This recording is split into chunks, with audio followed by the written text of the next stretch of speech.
TTT THROWDOWN! On this week's Throwdown, we have Tug and Trevor demo the workout. We've got, for time, a 50 cal row, 40 for the ladies, into 5 rounds of 5 bar muscle ups, 10 line facing burpees, and 15 wall balls, and then you finish with 50 more cals on the rower.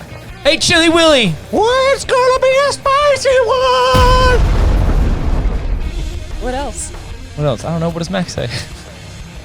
Hey! I don't know. You have to describe yourself as an athlete. You have to tell them about yourself. Yeah. That's what Max would do? I have to actually describe myself? Elite level CrossFitter. 33 years old. I don't know, man. Good luck, people. Good luck out there. Wish you the best. For a warm-up, movement standards, and a scaled version of this workout, click the link down below. Man, you smashed that. That was like, boom. You guys have done a lot of these. Let's see it.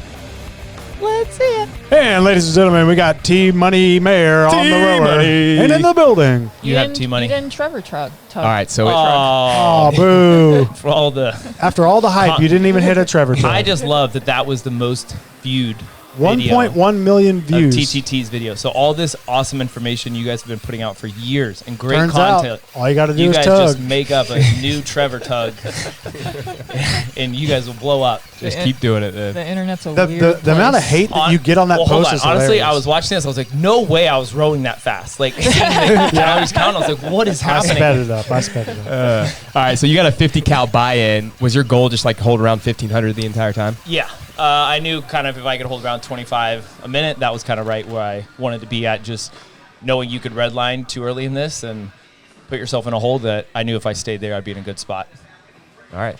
So 5 rounds, 5 bar muscle-ups, 10 line-facing burpees, 15 wall balls. You're obviously With been a going 30. broken. Yeah. With a 30. Just for let's point out Travis, that. not for everyone else. Yeah, those If that you are guys- watching, you're doing 20 and 14. And if you want the workout to be significantly worse, grab a 30. Quit giving people ideas, Travis. Follow the Look, program. I'm just saying, I was following the program until That- my coach and Brandon over here decided it'd be better if I Travis is prepping for had a semifinals. 30. Did you have any strategy going into this? Yeah, I know you're the strategy man. Yeah, I'm a lot of strategies. They call me Professor 2.0. Big strategy. But no, for me, the burpees, I knew were going to be kind of the crutch of the workout for myself. Just if I can just stay smooth, and then thinking the wall balls was going to be kind of the recovery aspect, as we'll be able to tell here in a few minutes that doesn't become the case. So then I started to change up using almost the couple second break before the wall ball as the recovery portion, I guess, of the workout.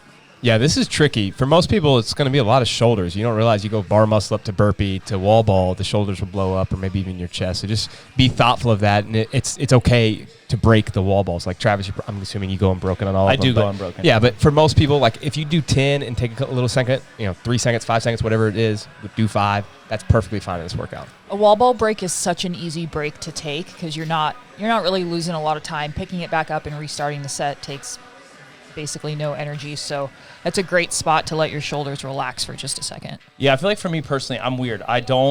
When I feel like I take a break, it makes everything to me feel like it blows up. Like even Karen, like I'm like, just get it over with, get it off my hands, and then I'll be done with it. Kind of thought process. You're also a games athlete. So yeah, don't do I that. try to and think like the best wall baller in the world. Yeah, so I try to think, just get it off my shoulders. But I even have more of a tendency to shoot it like a basketball. I definitely favor more my right side, and I don't know if that's from playing basketball as a kid or what it was, but for me, just the position of almost like resting the ball on the right side of my shoulder and then almost like follow through with it like a basketball shot has kind of worked. And then once it starts getting heavier, you'll tell I'll start to kind of like almost start jumping. But yeah, you can kind of see I rested almost on my face to the right side. Would You love gotta- to see yeah, you gotta shoot rest it on your that chin. into a 10-foot hoop. Do you think you can make one? What do you mean? That's a 10-foot target. I know, but like actually make it inside the hoop. Oh, we need to guaranteed. go out. I Yeah, feel like let's try within that. 3 shots, I would make it. 3 shots From the free throw line. Do you switch sides from the when free you throw do line. this? No, I actually stay on my right side all the time. Sweet. Yeah, so you can see there it goes. So now it starts dropping lower and lower to the right side. And then just, yeah. I will say, my sweet spot. with the 30-pound ball, for those that have used it before, like if it gets out in front of you a little bit, or some of them are lopsided, it Because has to make people it sit really on hard. them. Yeah. For those of you out there, stop sitting on them. Okay, it's not good for the ball. Okay. Yeah, but thanks. For the ball. All right, Yeah. so round number 3. Your transitions to the bar muscle-ups are pretty fast, but this is, you're watching a games level athlete do this. For those that are watching at home, most of you probably are trying to fight to quarterfinals, or maybe you are a bubble athlete. Taking a little bit longer of a break on the bar muscle-ups so you can do those unbroken probably makes more sense than rushing into your wall balls, say, and trying to fight for those to keep those unbroken. Yeah, the break in a bar muscle up eats up a lot of time, and it can be pretty tough to jump back up. So I'd say that's where, if you can avoid a break, if that's within your capacities, that's a good thing to do. The line-facing burpee it's an interesting burpee because Are you talking about my technique or just the no, line burpee in just general? in general. There's not much to it. It's so low effort, but because it's so low effort to get over the line, it almost like forces you to go faster. So the pressing density is higher than other burpees, so your shoulders can blow up faster. Yeah, I think the biggest thing is just make sure you stay low. Like, it's really easy to get caught like almost standing all the way up and then jumping, where that's just not necessary. Like, you're so low to the ground. I feel like Brandon taught me this years ago, of just like let your hands, like as soon as we were doing bar facing burpees, like barely get over the bar so you could just like drop straight down. And that's something even on the line facing, trying to do the same exact thing of staying as low as possible, and then you just the recovery kind of after that, or just slow the cadence down a tad. Was there ever any fear that you would trip over the line? Or Yeah, I thought about it a couple of times. Dangerous. It's a dangerous line, yeah. I will say with burpees, it's worth practicing that. Like, it's hard, to Travis's point, to stay low, especially as you get tired in a workout. So practice that in EMOMs or intervals, or if you're doing, one of our training, like compete, for example, we have burpees almost every week. Just take one set or one, maybe workout that's all your focus is staying as low as possible, and you'll be surprised how easy it is. I feel like we should bring out those training programs that you wrote a while back when it was with Max, and it was Yeah, we the actually burpees. have some. There was some intense burpee session workouts to make sure you get good at them. We have some burpee stuff coming up in compete for those that need to get better, Ooh. especially with burpee box jump overs, because that crushed people in quarterfinals. I feel like you get anything at 50 high rep like that, it's going to crush And anybody. 3 Like, rounds, it doesn't yeah. even matter who it is. I think it's just a matter of more the mental side than anything. Could there at that be a point. worse thing to do 150 reps of? I mean, I guess muscle ups, but that's just Yeah, but honestly, like that would not- be easier because you would be breaking so much. right. Where I You would think have to slow down. Yeah. the wall ball is one of those movements like you can hang on for most people, like to a degree of like larger sets, right? And then a burpee is just like you can just fall, just get down, the Alexis flop, just get down to the ground as fast as possible. Yeah, I don't think there's anything that hurts as much as a burpee box jump over with that many reps. I really don't. Maybe think a there is. thruster. Oh God, yeah, that would probably be worse. Like a 65-pound thruster. Yeah. All right, so the So breaks this are getting workout- a little bit longer Yeah. to the bar muscle ups, but this is your last round, right? Yeah, this is starting 5. Right. It's Yeah, 5 it minutes? is. 8 minutes. Yeah. At this point, what was fatigued? Is it triceps? For me, it was chest? more just like shoulders and then just like breathing kind of. Okay. Anytime I, for some reason, bar muscle up, that kind of like combo into burpee definitely for me is like more of a metabolic response, I feel like. brutal. I don't know what like I'm going to go Sometimes- out there and say it's the worst combo it seems to just like when it comes to really pain, for me at least. affect me. And just like the cadence. So like even before this, trying to just like get up to the bar as fast as possible and then try to recover here on the burpees. I mean, as you can tell, they're turning into like that. I don't worm. know. I don't know if you could get a piece of paper underneath your feet. There's a very small piece. It's a very small. Just dragging your feet. Yeah, but I mean that combination of burpee into muscle up for me is hard. But like getting the rower and the wall ball are usually the most like movements I can recover on, not in double unders for some reason. But this 30-pound wall ball changed the game for me drastically. Like I had to set up and make sure I was focused. It was a little lopsided and pulled me forward a few times. And when that happens, you're just bracing so much harder to make sure that you're not dropping it. So in this last round, were you making any decisions thinking about the row, or did you just know when you got there you'd be able to hammer it no matter what? I just knew I'd be able to hammer. I feel like it's kind of one of those things like you're done. Like you're on there for not even 2 minutes roughly. So if I could keep this speed up, I knew I could be done around 145-ish. But Let's see it. I knew you had to, like even right there. This Even like dude's I don't know getting why I chalked for got the chalked. I don't even know Well, why. he might need it. He might need He it. might tug. Yeah. So I think the bigger thing was just like this transition right here was slow and sloppy. Like that was 10 seconds. That A is tug for the people. tug for the people and for all the people watching and all the people that love to put their comments out there. It was all just in good fun.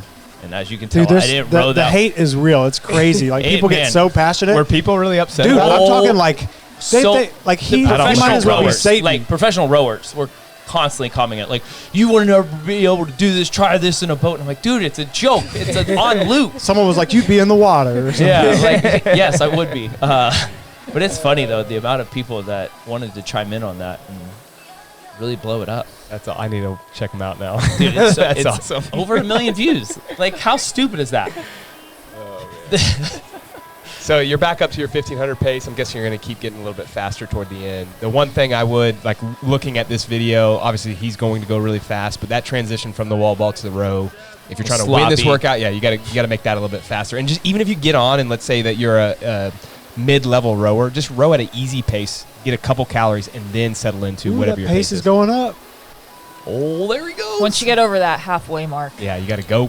Yeah, I feel like for me, it's any time I do hit halfway or know that there's less than a minute, I usually can find another gear to kind of tap into where that's when I'm like, this is it. Just hang on now. How your nose is just poking into the Yeah. screen. Hello. Keep it going. The whole time. Yeah. Oh, man, people are turning it off already. No, they're going to watch all the way through. All right. Are you going to go over 1800 or? I don't think I do.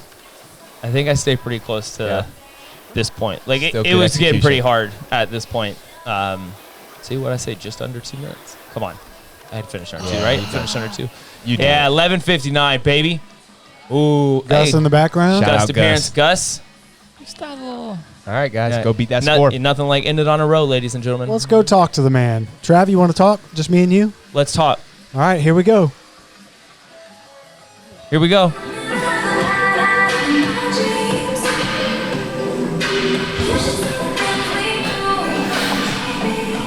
How was it? It was good. The 30 wall ball changed it for me. Like, with the 20, I know I can just grab it and go. The ball felt a little lopsided. I could tell when I didn't catch it right, the amount of energy it landed on my chest and shoulders was just way more than that 20-pound ball. Like, you take 20 and you can always keep going. That definitely made me have to think and set up before doing a full set of 15 almost unbroken. Yeah. I was kind of happy with the transition of things. I think the final round I just slowed. Like, I didn't need to grab chalk before I grabbed the row. It was almost just like a 1.5 second longer to breathe, which is irrelevant, but can cost you places on a leaderboard. So just being mindful of those things. But it's a fun workout. Give that a 30-pound wall ball a try, everybody. Yeah, so you're one of the best wall ball guys in the sport, and I noticed that you always you shoot it like a basketball, and you kind of always favor one side. Favor one side. Do you recommend people try that, or?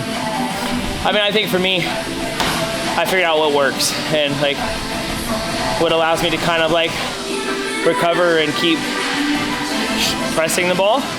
Where when I get fatigued, you'll see me go more to a 2-arm, more so with the 30 than the 20. But I think, I don't know why I've done that, maybe from playing basketball growing up and stuff, just bringing the ball here and kind of shooting through it has always kind of made sense. But I mean, I think you play with a lot of techniques. I know Brent throws his arms out a lot to the side. To me, I don't like that because I feel like the ball comes back at me more aggressive than when I meet it. But I get it gives your arms a second of release. But I think everybody's got their thing that works for them, and you have to figure out what's most optimal for your body. I mean, we're still playing with techniques. I watched Lydia handstand walk not too long ago, saw what she was doing, tried a different technique, and it made it easier. And you're 12 years into the sport and you're still picking up on new techniques, new positions that people do. And I think you should always try it before you knock it. See it might work, it might not, but at least I can say I've tried a lot of different variations. Same way with burpee techniques, same way with box jumps, like fast ones, slow ones. It's a longer workout, slower workout. I think you have to have different speeds and techniques for certain workouts. Like, you gotta be able to pull a barbell down on a thruster. You gotta be able to like cycle your deadlifts if there's only 15 of them versus 45. Like, those like half a second a rep add up on a leaderboard. So I'd say just try it. You never know, you might like it. Good job. Thanks, dude. It's a wrap, you know what I'm saying? Your boy Project Pata in this thing, man. Hey, look, man, thank y'all for watching Training Think Tank's YouTube channel. Y'all hit that motherfucking subscribe button, you know what I'm saying? So y'all go ahead, man. Thank y'all for watching the channel, you know what I'm saying? Hit that motherfucking subscribe button, let it be known, what it be known, what it be known, you know what I'm saying? Pata.